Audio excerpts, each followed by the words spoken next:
Welcome to the video of chapter number 1 solid state. In this video we are going to study crystal defects and imperfection. So let's start. Before studying defects, let us first study what is a crystal. A crystal is a structure that results by attaching a basis to each of the lattice points. That is, lattice plus basis is nothing but crystal.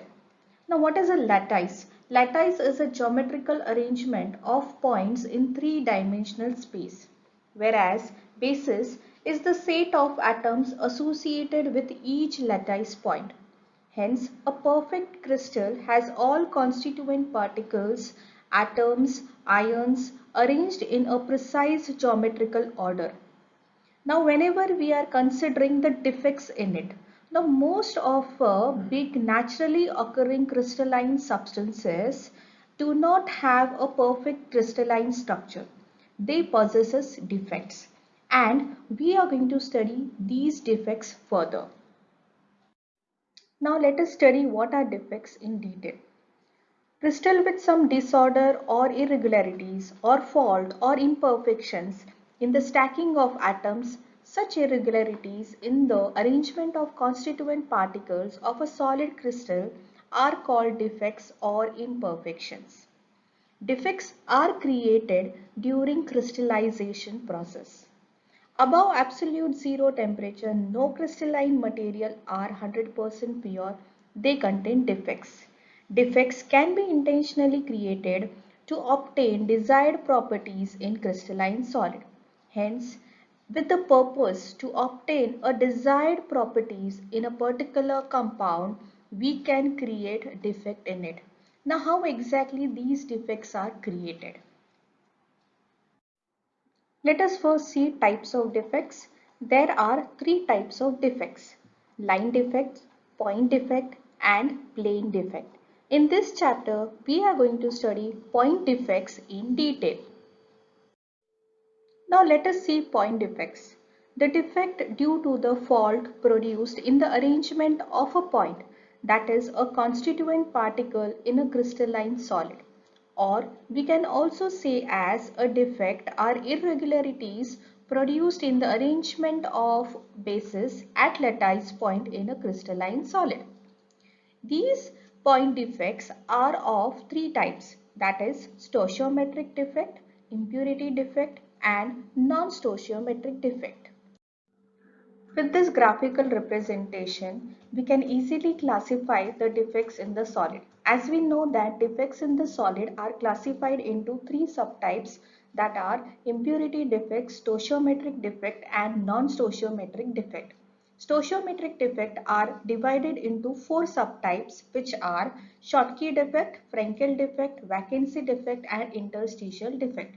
Non-stoichiometric defect is divided into two subtypes, that is metal excess defect and metal deficiency defect. Let us first see stoichiometric point defects in detail. Now what are stoichiometric point defects? A compound in which number of cations and anions are exactly in the ratio indicated by their chemical formulae are called as stoichiometric compounds. For example, if I am considering NaCl, now the ratio of a cation and anion in NaCl is 1:1. Now, in a NaCl solid, there is not only one atom of Na and one atom of Cl. There are n number of Na atoms and Cl atoms. But the stoichiometric ratio, even if there are n number of Na atoms and n number of Cl atom, the stoichiometric ratio will remain same, that is 1:1.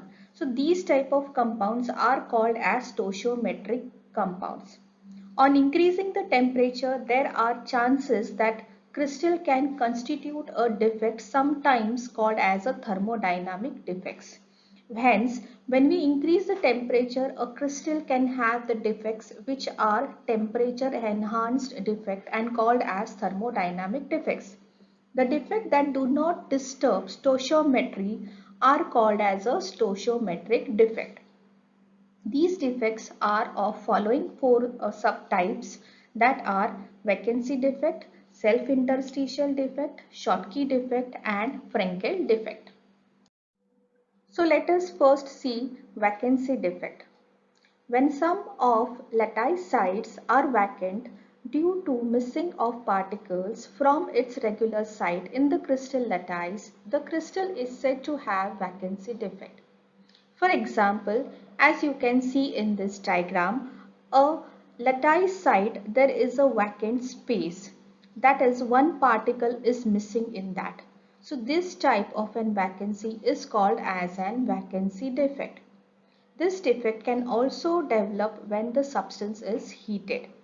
As a result, there is a decrease in the density of a substance. As density is directly proportional to mass. Density is equal to mass upon volume. So we can say density is directly proportional to mass. So when one atom is missing, it will result in decrease in mass. Hence, as mass will decrease, density will also decrease in vacancy defect. Now let us see self-interstitial defect. When some particles of the crystalline elemental solid occupy interstitial sites in the crystal structure, it is called as self-interstitial defect. It occurs in two ways. The first way is when extra particle occupies an empty interstitial space in the crystal structure. As you could see in the diagram, there is an interstitial space, and in that interstitial space a particle occupies that particular space. So that is an extra particle in that interstitial space. Now what happens when this extra particle is occupying that space? The extra particle is similar to the particle which is there in that spaces, that is with the other particles. In this, density increases. Now why do density increases? As we know that density is directly proportional to mass, and when the extra particles are incorporated in it, the mass will increase, and hence when mass will increase, the density will also increase. The second type is when particle gets shifted from its original lattice point to an empty interstitial space in the crystal. As you could see in the diagram, the particle, it was there in the original space and it is being shifted to the interstitial space. So when it is shifting to the interstitial space, there is a vacancy created over there. Now this vacancy, when it is created at the regular site. Hence we can say that this type of an defect is a combination of a vacancy defect and self-interstitial defect. In this case, density remains unchanged. Since the particles are same in the lattice, that is, there is no change in the number of particles. Hence, the density will not change as the mass is same. So, density remains unchanged. Thank you for listening patiently. Further, we are going to see Schottky defect and Frenkel defect in detail.